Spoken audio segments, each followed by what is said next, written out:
Hello friends, welcome to my YouTube channel. ಯಾರ್ಯಾರು ಬೃಹತ್ ಉದ್ಯೋಗ ಮೇಳಕ್ಕೆ ಪಾರ್ಟಿಸಿಪೇಟ್ ಮಾಡಿದ್ರೋ ಫೆಬ್ರವರಿ 26-27ನೇ ತಾರೀಕಂದು, ಸೊ KSDC ಕಡೆಯಿಂದ ಒಂದು ಅಪ್ಡೇಟ್ ಬಂದಿದೆ. ಸೊ ಆ ಅಪ್ಡೇಟ್ ಏನು ಅಂತ ತಿಳಿಸ್ಕೊಡ್ತಾ ಹೋಗ್ತೀನಿ. ಈ ವಿಡಿಯೋನ ಕಂಪ್ಲೀಟಾಗಿ ನೋಡಿ. ಸರ್ಕಾರದವರು ಈ ಉದ್ಯೋಗ ಮೇಳಗೆ ಸುಮಾರು 88,000 ಕ್ಯಾಂಡಿಡೇಟ್ಸು ರಿಜಿಸ್ಟರ್ ಮಾಡಿದ್ರು ಅಂತ ಹೇಳಿದರು. ಮತ್ತು ಆ ಉದ್ಯೋಗ ಮೇಳಗೆ ಸುಮಾರು 30,000-40,000 ಜನ ಪಾರ್ಟಿಸಿಪೇಟ್ ಮಾಡಿದ್ರು ಅಂತಲೂ ತಿಳಿಸಿದರು. ಆ ಉದ್ಯೋಗ ಮೇಳ ನಡೆದು ಸ್ವಲ್ಪ ದಿನ ಆದಮೇಲೆ 8,000 10,000 ಜನ ಕ್ಯಾಂಡಿಡೇಟ್ಸು ನೆಕ್ಸ್ಟ್ ರೌಂಡಿಗೆ ಸೆಲೆಕ್ಟ್ ಆಗಿದ್ದಾರೆ. ಇಲ್ಲಾಂದರೆ ಕೆಲವರಿಗೆ ಆಲ್ರೆಡಿ ಆಫರ್ ಲೆಟರ್ ಸಿಕ್ಕಿದೆ. ಯಶಸ್ವಿಯಾಗಿ ಈ ಉದ್ಯೋಗ ಮೇಳನ ಮಾಡಿದ್ವಿ ಅಂತ ಹೇಳಿದರು. ಬಟ್ ಯಾರ್ಯಾರು ಉದ್ಯೋಗ ಮೇಳಗೆ ಪಾರ್ಟಿಸಿಪೇಟ್ ಮಾಡಿದ್ರೋ ಅವ್ರನ್ನೆಲ್ಲ ಕೇಳಿದ ಮೇಲೆ ಅವ್ರು ಹೇಳಿದ್ದು ಒಂದೇ, ಲೈಕ್ ನಮಗೆ ಜಸ್ಟ್ ರೆಸ್ಯೂಮೆ ಇಸ್ಕೊಂಡ್ರು, ಯಾವುದೇ ಥರ ಅವರು ಇಂಟರ್ವ್ಯೂ ಕೊಡಲಿಲ್ಲ, ಕಾಲ್ ಸಹ ಮಾಡಲಿಲ್ಲ. ವೆಯ್ಟ್ ಮಾಡಿದ್ವಿ, 1 ವಾರ ವೆಯ್ಟ್ ಮಾಡಿದ್ವಿ, 2 ವಾರ ವೆಯ್ಟ್ ಮಾಡಿದ್ವಿ, ಏನೂ ಕೂಡ ಅಪ್ಡೇಟ್ ಬರಲಿಲ್ಲ ಅಂತ ಹೇಳಿದರು. ಬಟ್ ಸರ್ಕಾರದವ್ರು ನೋಡಿದರೆ ಯಶಸ್ವಿಯಾಗಿ ಕಂಪ್ಲೀಟ್ ಮಾಡಿದ್ವಿ ಅಂತ ಅವರು ಹೇಳಿದರು.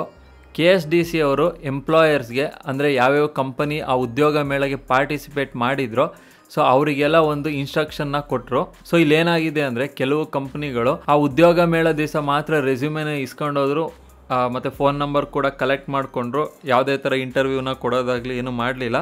ಬಟ್ ಇಲ್ಲೇನಾಗಿದೆ ಅಂದರೆ, ಸೊ ಆ ಕಂಪನಿಯವರೆಲ್ಲ ಈ ಇಂಟರ್ವ್ಯೂ ಪ್ರೋಸೆಸ್ ನಡೆಸೋಕ್ಕೆ ಸ್ವಲ್ಪ ಟೈಮ್ ತಗೊಂಡು ಕೆಲವು ವಿದ್ಯಾರ್ಥಿಗಳನ್ನ ಅವರ ಕಂಪನಿಗೆ ಕರೆಸ್ಕೊಂಡು ಅಲ್ಲಿ ಇಂಟರ್ವ್ಯೂ ಮಾಡ್ತೀನಿ ಅಂತಲೂ ಹೇಳಿದರು. ಸೊ ಇವಾಗ KSDC ಅವರು ಕಂಪನಿಗೆ ಒಂದು ಇನ್ಸ್ಟ್ರಕ್ಷನ್ನ ಕೊಟ್ಟಿದ್ದಾರೆ. ಏನು ಅಂದರೆ, ಆ ಎಂಪ್ಲಾಯರ್ ಪೋರ್ಟಲ್ ಇರುತ್ತಲ್ಲ, ಇವಾಗ ನಮಗೆ ಯಾವ ಥರ ಕ್ಯಾಂಡಿಡೇಟ್ ಪೋರ್ಟಲ್ ಇದೆಯೋ ಉದ್ಯೋಗ ಮೇಳದಲ್ಲಿ, ಅಂದರೆ ಸ್ಕಿಲ್ ಕನೆಕ್ಟಲ್ಲಿ, ಅದೇ ಥರ ಕಂಪನೀಸಿಗೆ ಒಂದು ಎಂಪ್ಲಾಯರ್ ಪೋರ್ಟಲ್ ಅಂತ ಇದೆ. ಅಲ್ಲಿ ಹೋಗ್ಬಿಟ್ಟು ಅವರು ಸ್ಪೆಸಿಫಿಕ್ಕಾಗಿ ಮೆನ್ಷನ್ ಮಾಡಬೇಕು ಅಂತೆ ಯಾವ್ಯಾವ ವಿದ್ಯಾರ್ಥಿ ನೆಕ್ಸ್ಟ್ ರೌಂಡಿಗೆ ಸೆಲೆಕ್ಟ್ ಆಗಿದ್ದಾರೆ ಮತ್ತು ಯಾವ್ಯಾವ ವಿದ್ಯಾರ್ಥಿ ಆಲ್ರೆಡಿ ಆಫರ್ನ ಇಶ್ಯೂ ಮಾಡಿದ್ದಾರೆ ಅಂತ ಪ್ರತಿಯೊಂದು ವಿದ್ಯಾರ್ಥಿಗಳಿಗೂ ನೀವು ಪ್ರಾಪರಾಗಿ ಇಮೇಲ್ನ ಕಳಿಸ್ಬೇಕು ಅಂತ ಒಂದು ಸ್ಟ್ರಿಕ್ಟಾದ ಆರ್ಡರ್ನ ಪಾಸ್ ಮಾಡಿದ್ದಾರೆ. ಸೊ ಇಲ್ಲಿ ನೀವು ನೋಡ್ಬೋದು, ಇಲ್ಲಿ ಏನು ಕಾಣ್ತಾ ಇದೆಯೋ ಇದು ಎಂಪ್ಲಾಯರ್ನ ಡ್ಯಾಶ್ ಬೋರ್ಡ್ ಆಗಿರುತ್ತೆ. ಸೊ ಇಲ್ಲಿ KSDC ಅವರು ಯಾವ್ಯಾವ ಕ್ಯಾಂಡಿಡೇಟ್ಸು ಆ ಪರ್ಟಿಕ್ಯುಲರ್ ಕಂಪನಿಗೆ ರಿಜಿಸ್ಟರ್ ಆಗಿದ್ರು ಅವರಿಗೆಲ್ಲ ಪ್ರಾಪರಾಗಿ ಇಮೇಲ್ನ ಕಳಿಸ್ಬೇಕು ಅಂತ ಹೇಳಿದ್ದಾರೆ. ಸೊ ಇವರು ಕಂಪ್ನಿಯವರು ಹೇಗೆ ಕಳಿಸ್ತಾರೆ ಅಂದರೆ, ಇಲ್ಲಿ ನೀವು ನೋಡ್ಬೋದು, ಇಲ್ಲಿ email ID, phone number, application ID ಇದೆ. ಈ ಮೂರನ್ನ ಯೂಸ್ ಮಾಡಿಕೊಂಡು ನಿಮ್ಮ ಡೀಟೇಲ್ಸ್ನ ಅವರು ಫೆಚ್ ಮಾಡ್ತಾರೆ. ಅದೇ ಥರ ಇವಾಗ ಫೋನ್ ನಂಬರ್ ಇದ್ದರೆ ಈ ಫೋನ್ ನಂಬರ್ನ ಅವರು ಎಂಟರ್ ಮಾಡಿಬಿಟ್ಟು ಸರ್ಚ್ ಮಾಡಿದ ತಕ್ಷಣ ನಿಮ್ಮ ಪ್ರೊಫೈಲ್ ಸಿಗುತ್ತೆ. ಸೊ ಇಲ್ಲಿ ನೋಡ್ಬೋದು, ಇಲ್ಲಿ ಪ್ರೊಫೈಲ್ ಇದೆ. ಸೊ ಇದಾದಮೇಲೆ ಇಲ್ಲಿ ರೈಟ್ ಸೈಡಲ್ಲಿ ಇಂಟರ್ವ್ಯೂ ಡೀಟೇಲ್ಸ್ ಅಂತ ಇದೆ.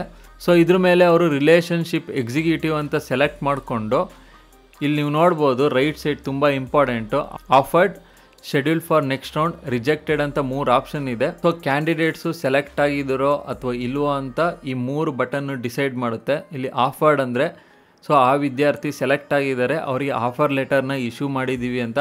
ಸೊ ಇಲ್ಲಿ ಶೆಡ್ಯೂಲ್ ಫಾರ್ ನೆಕ್ಸ್ಟ್ ರೌಂಡ್ ಅಂತ ಇದೆ, ಅಂದರೆ 1 ರೌಂಡು ಅವ್ರು ಕ್ಲಿಯರ್ ಮಾಡಿದ್ದಾರೆ ಕ್ಯಾಂಡಿಡೇಟು, ನೆಕ್ಸ್ಟ್ ರೌಂಡಿಗೆ ಅವ್ರಿಗೆ ಶೆಡ್ಯೂಲ್ ಮಾಡ್ತೀವಿ ಅಂತ. ರಿಜೆಕ್ಟೆಡ್ ಅಂದರೆ, ಸೊ ಕ್ಯಾಂಡಿಡೇಟು ರಿಜೆಕ್ಟ್ ಆಗಿದ್ದಾರೆ ಅಂತ. KSDC ಅವರು ಎಂಪ್ಲಾಯರ್ಸ್ಗೆ, ಸೊ ಯಾವ್ಯಾವ ಕ್ಯಾಂಡಿಡೇಟ್ ರಿಜಿಸ್ಟರ್ ಆಗಿದ್ರೋ ಆ ಕರೆಸ್ಪಾಂಡಿಂಗ್ ಎಂಪ್ಲಾಯರ್ ಹತ್ರ, ಸೊ KSDC ಅವರು ಎಂಪ್ಲಾಯರ್ಸ್ಗೆ ಯಾವ್ಯಾವ ಕ್ಯಾಂಡಿಡೇಟು ಆ ರೆಸ್ಪೆಕ್ಟಿವ್ ಕಂಪನಿಗೆ ರಿಜಿಸ್ಟರ್ ಆಗಿದೋ ಸೊ ಆ ಕ್ಯಾಂಡಿಡೇಟ್ಸ್ಗೆ ಪ್ರಾಪರಾದ ಇಮೇಲ್ನ ಕಳ್ಸೋಕೆ ಹೇಳಿದ್ದಾರೆ. ಅಂದರೆ ಅವ್ರು ಸೆಲೆಕ್ಟ್ ಆದರೂ ಅಥವಾ ನೆಕ್ಸ್ಟ್ ರೌಂಡಿಗೆ ಸೆಲೆಕ್ಟ್ ಆದರೂ ಅಥವಾ ರಿಜೆಕ್ಟ್ ಆದರೂ ಅಂತ.